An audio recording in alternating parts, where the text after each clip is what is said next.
Steve, how's your Thursday going or Wednesday? Yeah, it Been a feels like busy a week. Thursday with all the heat that's been up here in New York City. But it's going well. It's going well. How are you doing, Tierney? Nice. Doing well, doing well. Is the team excited for the Yankees game that you're going to? I think so. I also see like a little bit of fear in people's eyes as, it's 100 degrees again. They're like, oh wow, we picked today to go. But no, it'll be good. It'll be exciting. Hopefully there's a Yankees win tonight. True. Kiara, did they win last night? Yes, I believe they did. We actually left after the seventh inning because it was so hot. That's fair. Um, That is fair. There is no but amount of there's no sports team on the planet that would go to a ball game that's that warm. Uh, Yeah, that's fair. Yeah. so Nice. Yeah. it was a good time.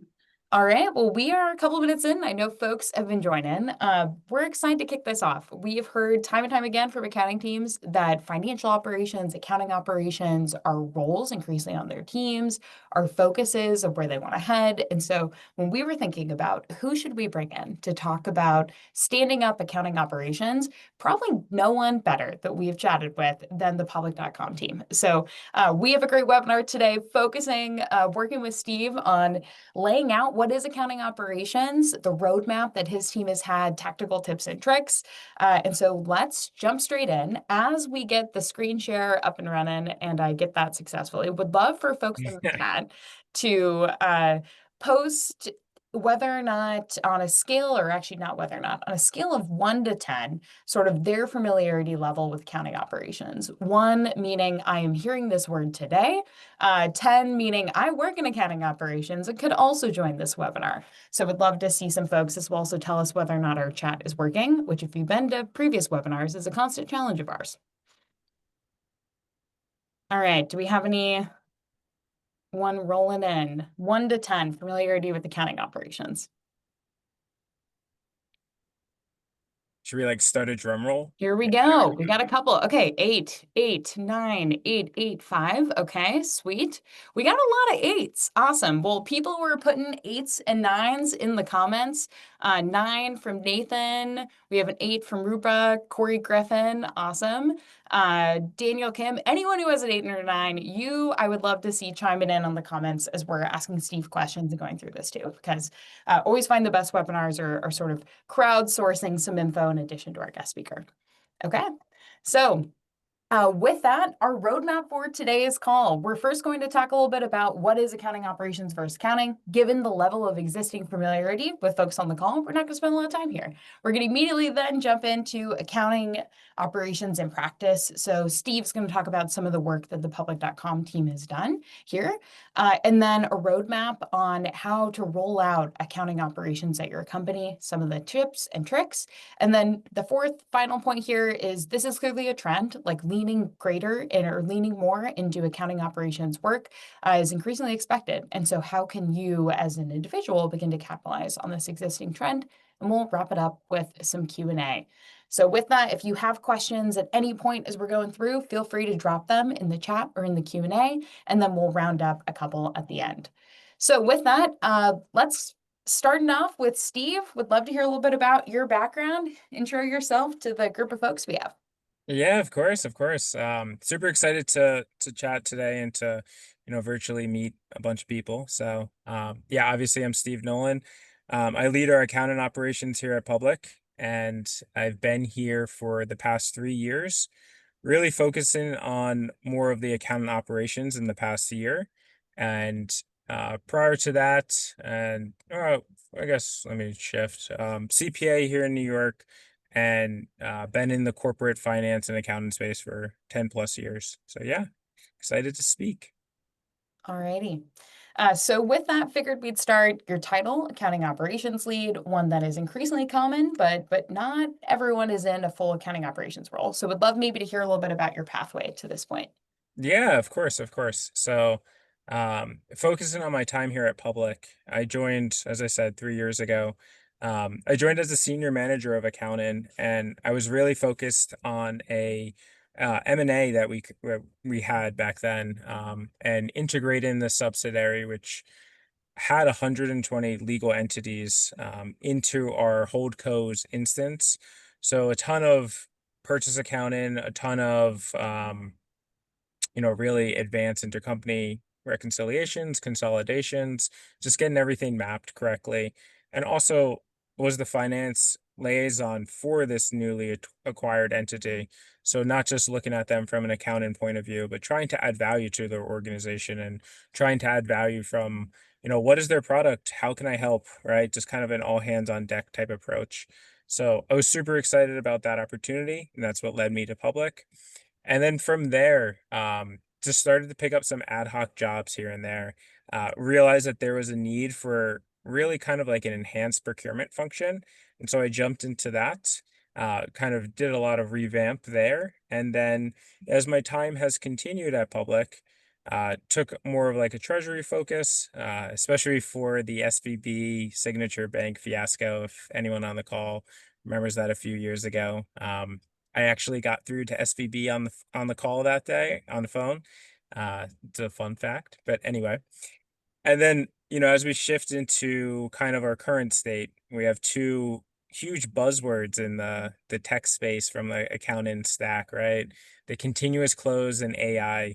So really trying to get reporting, get numbers quicker and earlier, right, and more repetitive, and then really try to automate things with AI and just unlock the full, capabilities of AI in our industry. And then really that leads into kind of current day, right? With an IT partnership. So really trying to integrate IT, look at our internal controls, and especially as we develop and utilize AI more, how does that look from an IT lens and an accounting lens? So yeah, I think that's kind of my journey in this past 3 years. All right. So with that, that is sort of the bundle of things that in your role constitute accounting operations. But would love to hear a little bit about like how do you define what is accounting operations?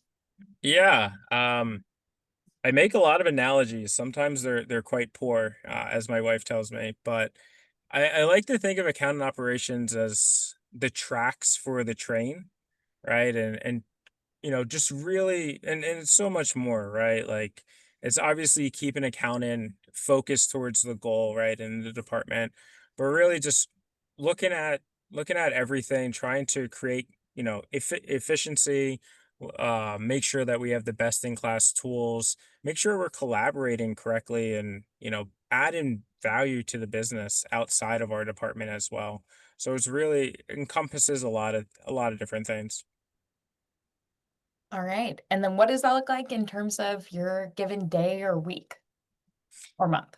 Yeah, yeah. I think a month is probably a better perspective. So it's still a ton of accounting, right? Like I feel like for an accountant operations role, you need to fully be fluent in your organization's function and business. So what I mean by a lot of accounting still, like you need to own your month end close process. You need to be a part of the audits, right? Understand how things are asked, how you can build out functions. You need to have a strong understanding and be able to build internal controls, and then also understand your flows of cash and what's going out, what's coming in, and just understand, everything from the accounting side. Additionally, I run closed postmortems, so we're gonna get into a little bit more later, but really from a high level is, after a month end close, try to dissect probably like 2 days after a month end close. I try to dissect the whole entire month end close with the team to understand, hey, what worked, what didn't work, and celebrate our successes as well. Treasury and procurement. So from a treasury point of view, I'm constantly trying to optimize our yield, right? Let's make our cash work for us as much as possible. From a procurement side, um try to understand the department and also the overall organization, all the different departments.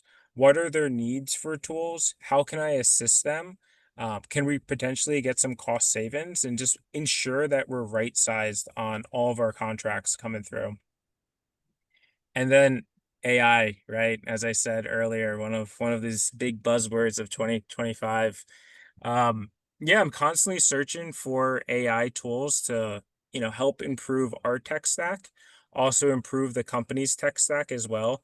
I'm happy to, listen to, let's say, a legal AI vendor or something outside of my department to um, help and better our organization. I'm super excited for AI. I'm also a bit skeptical right now with all of the tools that come out, but I am, very, very excited for what I believe to be an exponential growth in, the next months and definitely in a few years for this. All right, and we will get into some of what that looks like. So, with that context laid out, going to spend most of our time here talking about some of the examples of accounting operations in practice. First one, Steve, would love to hear a little bit about, like you talked about procurement. I think this is a great example of some of the accounting operations work put in practice. Yeah, definitely, definitely.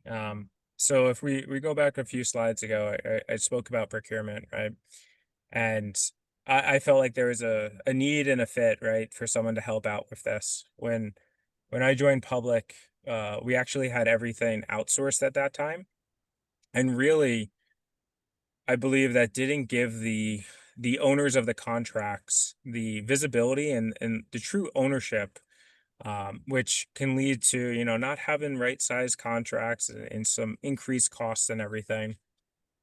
So one of my first tasks that I did on the procurement side was I helped to create, I first and foremost, I helped to bring this in-house. We stopped going out of house and outsourced it.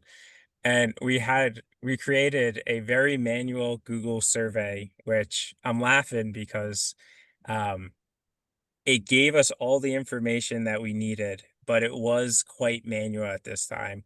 So I understood right off the bat, like we can't scale with this process, right? And so we had a process that worked. It was just a bit too manual. We know we need to scale this somehow that the whole organization can use it without, questions coming down the pipeline every time they use it. And we had a great opportunity with one of our current partners that we'll get into later to be a design partner and beta test their platform. And really, what we did was we took our current process from our Google Sheets, Google survey that worked incredibly well, and we're able to implement that into their platform and have our complete process there. And that's really enabled us to really scale. And it's been up and running for, I would say, about 18 months now. And it's one of the strongest workflows that I believe is at the organization. You might hear something else from someone else, but I'm very proud of that.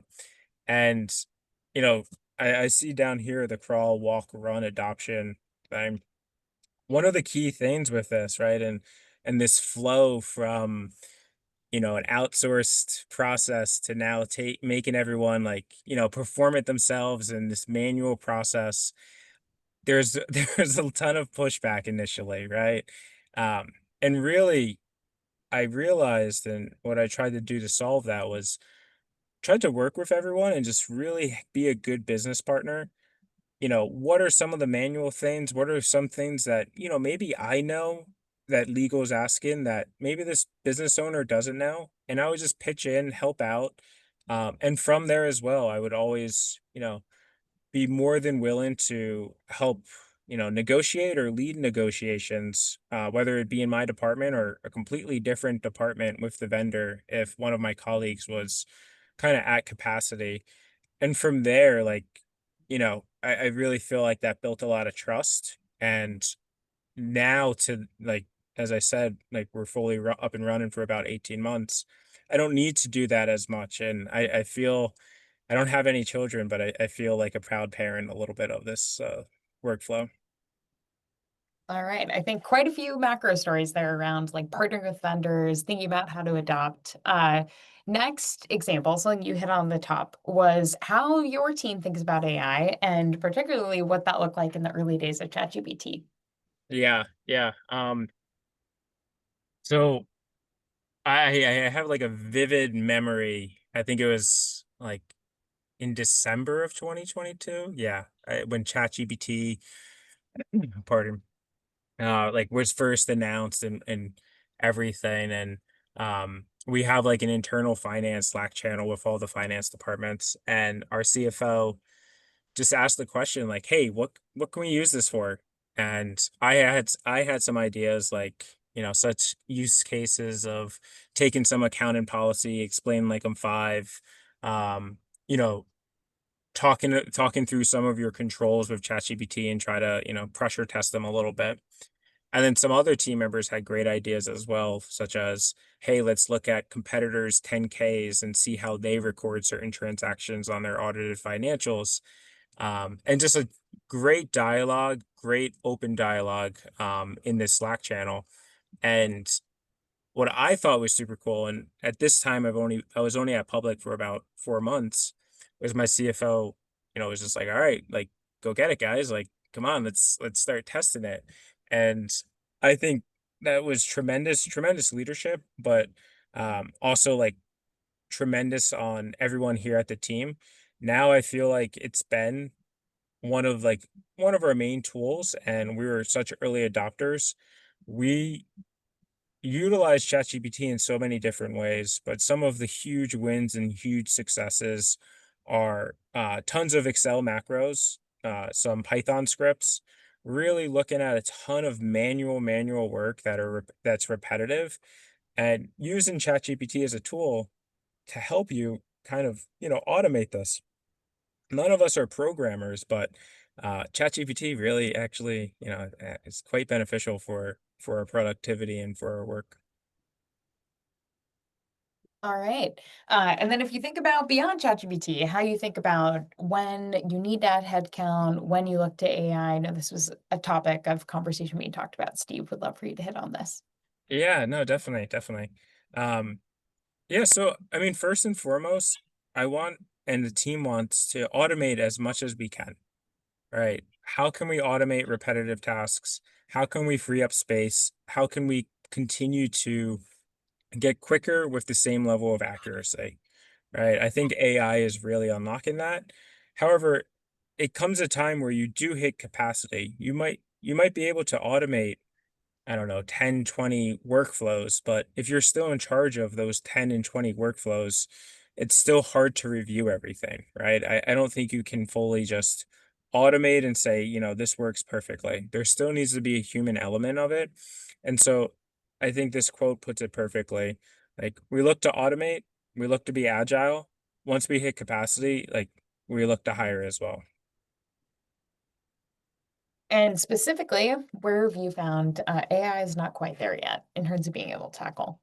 Yeah. So it's a good question. I think each organization's tech stack and operations is quite esoteric to itself.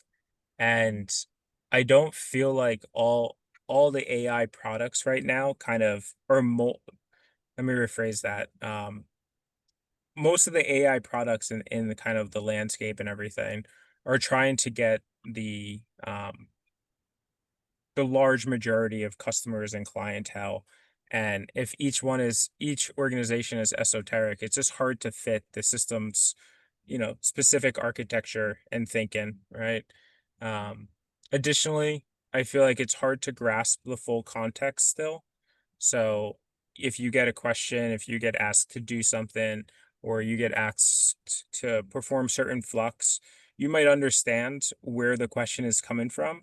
And you might be able to say, all right, here's the answer to your question, but, you know, additionally, it's been driven by this. And you can look into all these different things and provide the information immediately. Versus I feel like AI right now is just more of, these prompts. Hey, can you perform this for me? And it will give you the output, but it's just missing a little bit of the context. Um, Additionally, I feel it's hard to completely trust for, your auditors, or let's say FINRA for regulatory reporting. We're a broker dealer, so obviously we're very focused on FINRA as well. I, can't automate all of that. And then I do think that there is a fear of AI in this ever growing tech stack, that departments become more siloed. And I think the cross departmental relationships, and, building that political capital, whether it be through a Zoom meeting, whether it be face to face, I think is very pivotal for, organization success. All right. So with some of that on AI, I think to ground it in a little bit of the exact tech stack that you guys have built, would love to hear a little bit about how you think about approaching the build out of the tech stack at public.com and maybe tactics that you think are pretty unique to your approach versus potentially other organizations that you've worked at. Yeah, it's such a unique time too, because I feel like AI has really ballooned in the past 2 years, but we're constantly searching for these great tools, right? What can help us automate? What can help us become more efficient? And as I addressed on it, obviously my first lens is always going to be on the account and finance side because that's where I belong. But also from the greater company's perspective, as I said before, if I find a different tool for a different department, I'm always going to push it to them. I'm going to help with the commercials, do the intro as well, but really just try to understand what exactly the tool is. Can it truly help us? What what's also like the commercial model of the tool? Like, does it make sense for us to contract and make this partnership? And I know year two, it's going to increase by X amount once we become reliant on it. So it's, you just have to understand all the components of what's on the market and what makes a fit for your organization.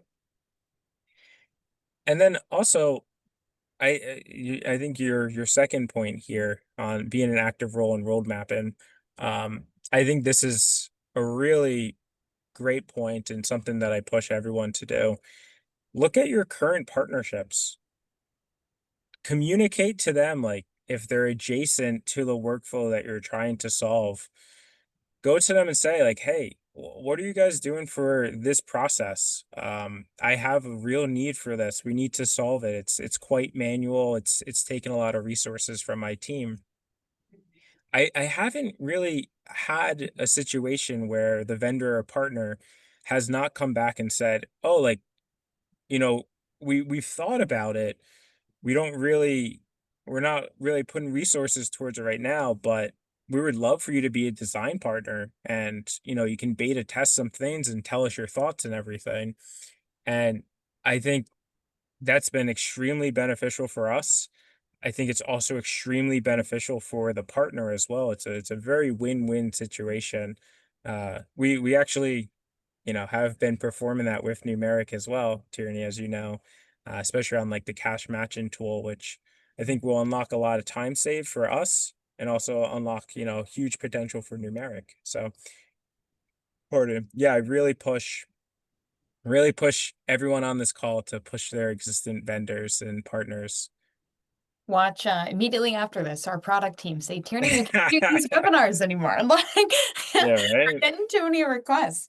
Well, into the specific tech stack, I know this is something that people always ask on webinars is like when the rubber meets the road, what are actually teams using? So yeah, Steve, give us a little walkthrough of some of what the team is using today and the logic behind a couple of these calls. Yeah, definitely, definitely. And maybe we mute any product team's questions in the Q&A. Great Just like question. Yeah, great point. I'm joking. Yeah, so these are some of our tools on the accounting tech stack. So I think it all starts with NetSuite, our ERP, right, or whatever your ERP is. That's always the source of ultimate truth for an accounting department and for an organization. We use NetSuite. I love how modular it is. Just being on the web as well as it's on cloud is super helpful. Numeric, we've grown with you guys for I think we've been partners for about 3.5 years now. It actually predates my time with Public. Uh, Incredible tool, especially for month-end close reporting, all facets of it. It's one of the tabs that I perpetually have open, each, especially during month-end close, but also outside of month-end close. BRM, this is the procurement tool I spoke about earlier. James McGillicuddy, known as Cuddy, and his team, they're doing incredible things out in SF. Great partner. Brex and Ramp are, mainly we use Brex as our T&E and corporate credit card. I also, I'm always a proponent of having a backup, especially for credit cards. So that's what Ramp provides for us. There's no RON in either. or AP subledger, bill.com.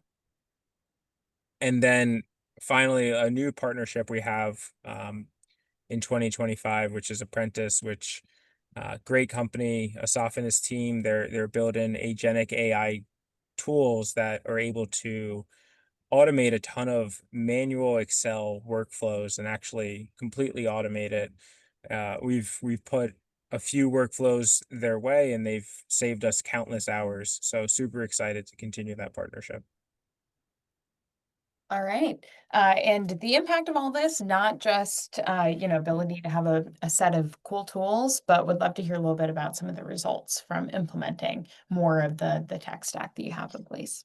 Yeah, definitely. Right. It's like, why are we doing this all, right? That's a good segue. Really, when we look at it, for us, and I'm sure other organizations face the same thing, right? You have key metrics that you're trying to report on to the decision makers, right? Your leadership organization, your leadership team. For us, and for me, like being able to implement all of these things that we've done and we've spoken about before to optimize month-end close, to make it more efficient, to give you the tools needed, we were able to achieve adjusted burn and our adjusted EBITDA actually from B day 8 to B day 3, which 5 days, like to anyone in accounting, they understand the importance of 5 days.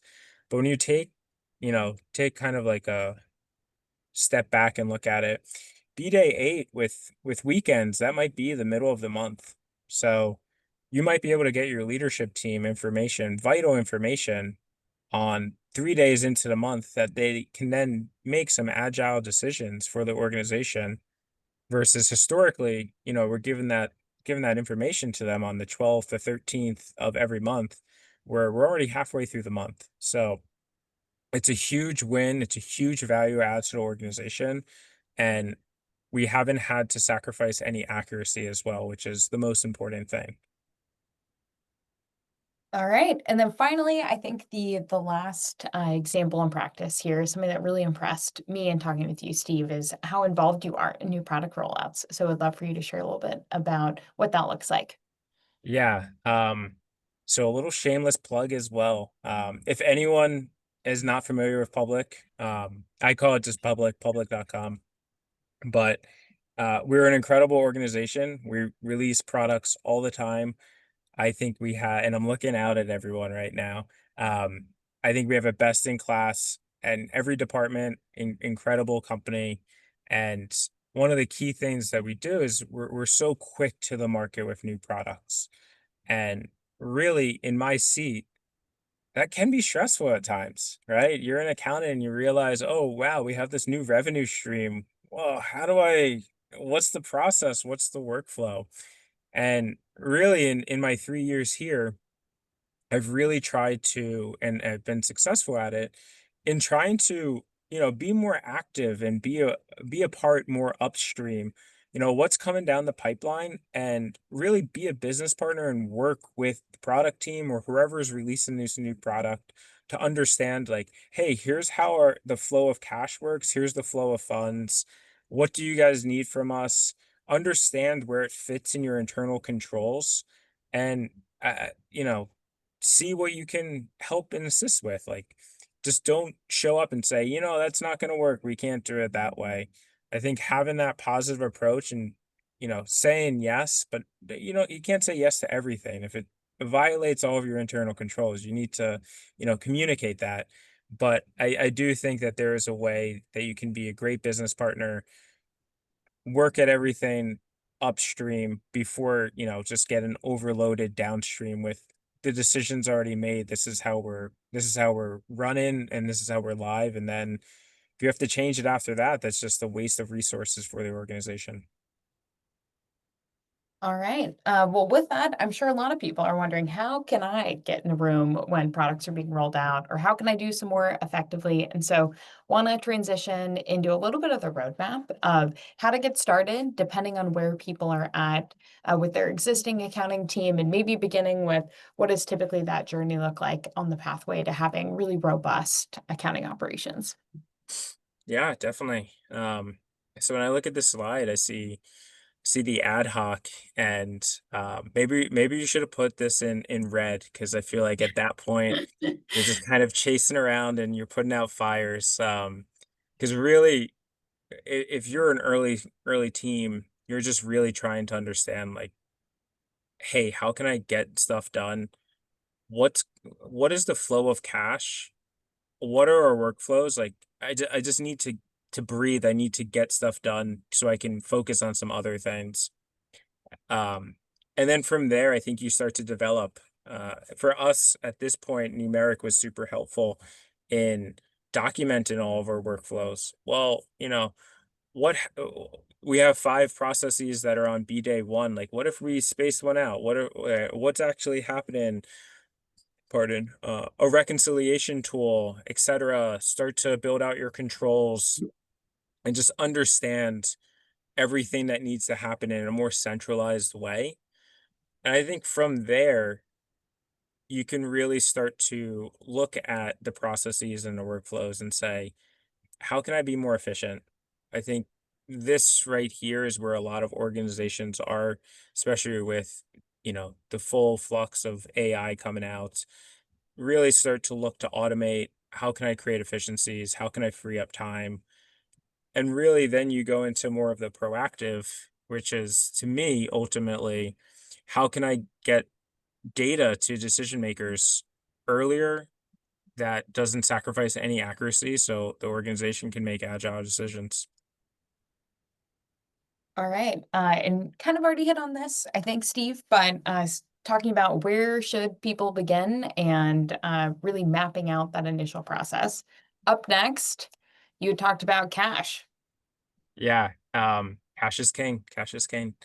So what I mean by that is, really, for us, we try to look at cash on, not just from workflows and understanding flow of funds, but we want to always report on cash on a weekly and a monthly process. And we do. And what we realized probably about a year ago was we were creating, this weekly report that we sent to management about cash. And it kind of lived outside of the reporting from NetSuite and everything. And so one of the key things that we did was we married them together. And so now we perform still a weekly reporting package to our leadership team, but it's based off of journal entries going into NetSuite, and and reconciled as well. So really, by the time we get to month end close, not only do we understand what happened in the past 4 weeks with cash, but we also have 29 or 30 days of the month reconciled with cash as well, which really creates an efficiency on that first business day to, get cash closed as quickly as possible, and provide even more robust reporting on it. All right. And then I know core to a lot of the success of the team is close postmortems. Yes, yes. So if anyone on the call has worked with me in my career, they understand exactly what this is.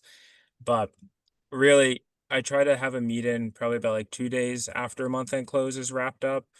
Just enough time that, we're able to debrief a little bit, relax a little bit, but not too much time that, we're doing all these ad hoc things. But really, what this is I try to create a visual that shows our main large workflows. I don't want to do every single task. I think you can get lost in the weeds doing it that way. But just the big workflows, who's responsible for it, and then out to the right, I have a visual which I create with a Gantt chart in Excel that just has all of the business days of the close, so B day 1 through B day 8, and just shows the start and the end of the processes, and really hit it with 3 colors. Red, we can improve upon this. Blue is operating as designed, and green, there's success, right? We were able to enhance it month over month, and really just try to give honest feedback and understand, like, where can we grow as a team, and just have that perspective.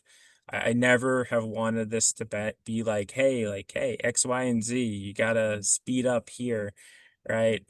So I think it's super vital and important to any success that the team has, that means that someone put time in to optimize and enhance it. So I celebrate all of our wins, and I am always hypercritical of myself on my workflows. I am the first to, say I can improve on something. So just kind of lead by the example and, give and take feedback. So if there is a multi-day process, if there is something that we can improve, we talk about it on the call. We understand, well, what happened? Oh, okay. You were delayed by this department giving you something, and then just kind of make a plan of action and execute on that outside of the close.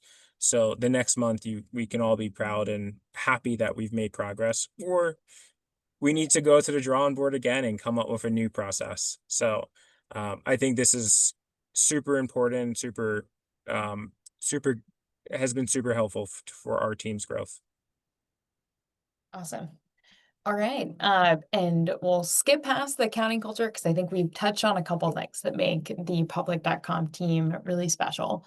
So finally, Steve, last portion here is leaning into the accounting ops trend, focusing in on for individual people on the call who are interested in building a career increasingly oriented in this way, what advice you may have for them. And I think maybe starting with like how you think about the role of an accountant changing. Yeah, yeah. So I do think, right, and evidently from everything I've spoken about, the role is changing for an accountant. I think historically we've been providing data and ensuring the accuracy of the data. But now with all the tools that we have in our toolkit and how close we are to the data and the accuracy, I feel like accounting is kind of blending and merging with this analyst role where instead of just providing the data, we're actually helping to tell the story of what and how, why um, things happen to the organization. And I think that's only going to continue to accelerate in coming years. And so what do people need to do to ensure that they're keeping keeping pace with that acceleration? Yeah, yeah. I kind of build, I kind of build up from the individuals here. So I think first and foremost, you need to be a great operator. So if you join a company, join a team, join an organization, you need to really excel at what you were hired to do. What are your KPIs? What are your deliverables? How can you perform this? How can you continue to help the team and like be accurate and put yourself in a position for success? I think once you're able to do that, then that should start to blend into, well, how does the department work? How are the things that I'm working on, my KPIs, my deliverables, impacting other people in the team? Can I perform this task on this day? Yes, but maybe if I perform it at this time, it will unlock an efficiency for someone else on the team, right? And just start to think from a team perspective. And then once you start to gain more of an understanding and the trust of your team, I think it's important to continue to think up and think about the business, right? Take that same mindset and say, all right, how can my department help the greater organization? Where can I fit a need? Is there something that needs to be done here that, someone might not own, and kind of fill in? And then just understand, what are all of your products? What are your workflows? How's cash flow in? What is it? What is the corporate strategy and vision? And just, continue to grow and add value to the organization. Okay, last recommendation of how you've done this, which I appreciated. Yeah, would love to see the how I built this is on the screen. So tell us more about that. Yeah, Guy Raz. He's an awesome guy. Yeah, no, I love how I built this, the podcast. I also absolutely love to read. I feel like these two things, obviously they're hobbies, but I do think it allows me to shift perspectives to think about you know, how a founder has approached and solved for a certain situation, or, shift into the mind of an author and kind of fit into the character to understand, what's their perspective. And I think that, I don't know, I feel like it's not often thought about, and I'm not actively thinking about it, but I think based upon these hobbies, it's been beneficial for my career. Okay, well, with that, we are officially into the Q&A portion here. So I have a whole slate of things that I would love to ask Steve, but we'll pause here and see if anyone else has questions about anything we covered or maybe didn't cover as well. I'll stop our screen share. Yeah, so a couple of questions already in the Q&A here. So I see Sweet. one that is, will you be able to share the Google Sheet for the procurement, Steve? I would have to find it at this point. We haven't used the Google Sheet for a while, but I'm happy to draft up something that's similar to it. We have some definitely esoteric terms with being a broker dealer, so I can dedupe it a little bit and share something for sure. Awesome. And we'll take whatever Steve gives us and we'll send in the webinar follow-up. So whoever is the person who asked, we'll try to get that over to you. All right, one from AJ. How do you determine whether a task can be completed by a generic AI chat tool that your company is paying for and wants you to use, like ChatGPT, Microsoft Copilot, versus finding and using a different specialized AI tool that may exist to solve a business problem? Really good question. Steve, what do you think? Yeah, that's a great question. I would honestly, I would test it, right? ChatGPT and the Microsoft tool, they're readily available. If they can work for your organization and if they can work for your task, I think that's always our first kind of default to do, right? I think ChatGPT is about $22 per license, right, per month. So obviously, if you're able to utilize that and solve for your task, I think that's immediately going to be more cost efficient for your organization, which is always a little bit easier to get approval for. With that said, it might not solve for it. And I would say if you need to make the argument for it, I think it's always important to address the ROI in terms of, value add and time savings, and not just time savings, but what else you can achieve with that time. So that would be my approach. Awesome. All right, we get another one of how would you market yourself or what skills can you learn to break out from a general accounting role into more of a special operating role like yours? Another great question. Yeah, that is a great question. I think I think a lot of the skills are, let me see how I can phrase this. So I think first and foremost, always need to be a great operator and accountant and understand all the components of that, right? But this question already assumes that you have that. Really, I think the skills are the interpersonal skills and really collaboration.